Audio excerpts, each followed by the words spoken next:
The universe is with in you. ब्रह्मांड आपके भीतर है। अपना दृष्टिकोण को बदले और आपको वो सब नज़र आएगा जो आपने अभी तक देखा नहीं और जाना नहीं। एक अभ्यास के साथ शुरू करते हैं। स्क्रीन के मध्य में आपको एक रेखा चित्र दिख रहा होगा। जो नीले रंग की रेखा से आकृति बना हुआ है वो 6 भुजाओं वाला घन है, 6 साइडेड क्यूब।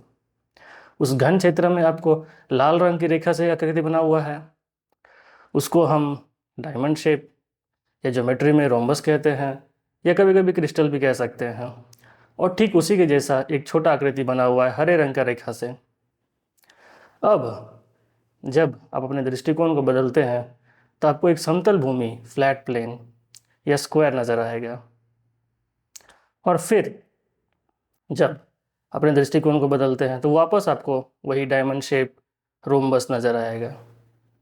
फिर स्विच करते हैं अपने दृष्टिकोण को तो आपको फ्लैट प्लेन, समतल भूमि या स्क्वायर नज़र आएगा। आज इस वीडियो में देखेंगे कि हम किस प्रकार से इस ब्रह्मांड से, इस प्रकृति से कैसे जुड़े हैं। यहाँ मैं दृष्टिकोण को बदलता हूँ और स्वयं से पूछता हूँ कि मैं कौन हूँ। तो खोजते खोजते पता चलता है कि मैं तो इस ब्रह्मांड से, इस प्रकृति से जुड़ा हुआ हूँ। जो बाहर है वो अंदर भी है, जो ऊपर है वो नीचे भी है।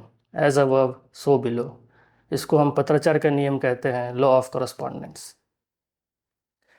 आगे कुछ ही मिनट में हम इसके कई सारे उदाहरण देखेंगे। यह हमारा आकाशगंगा है, जहाँ हमारा सौरमंडल स्थित है। यह आकाशगंगा कुंडली बनाते हुए गोल गोल घूमता है। यह दो कारणों से हो रहा है, एक अभिकेंद्रीय बल, एक उपकेंद्रीय बल। Centrifugal force, centripetal force. आप इसके बारे में इंटरनेट पर सर्च कर सकते हैं। इसका हमारे साथ क्या संबंध है? यही स्वरूप, पैटर्न हमारे सर पर मौजूद है। यह हमारे शरीर के सबसे ऊंचे स्थान पर मौजूद है, क्योंकि यह सबसे ऊंचे स्थान को दर्शाता है। प्रकृति में भी यही स्वरूप देखने को मिलता है। बवंडर में,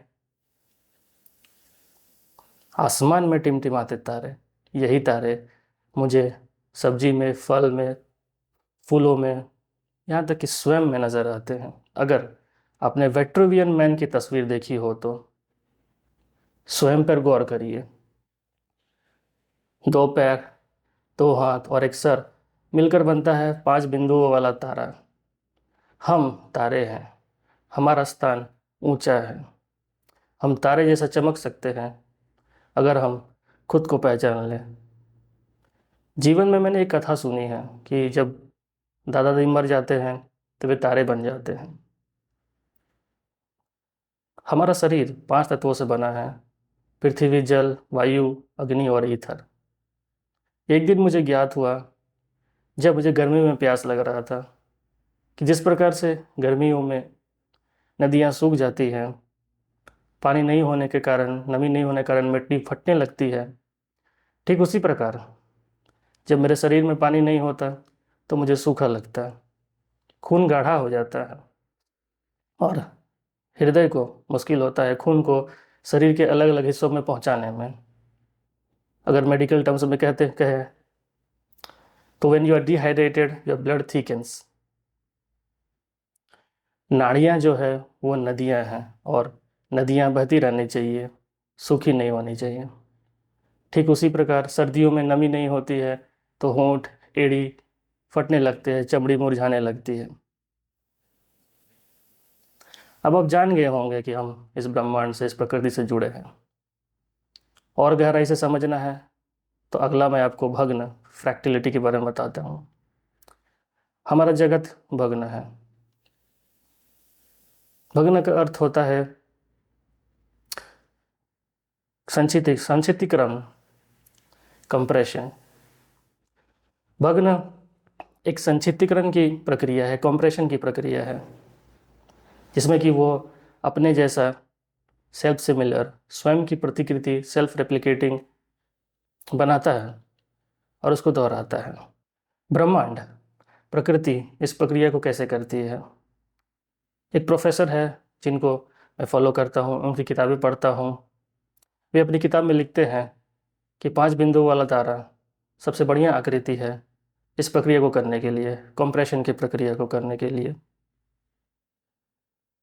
वैसे तो और भी आकृति है इसमें कि ये देखने को मिलता है, जैसे कि त्रिकोण में देखने को मिलता है, परंतु 5 बिंदु वाला तारा सबसे बढ़िया आकृति है।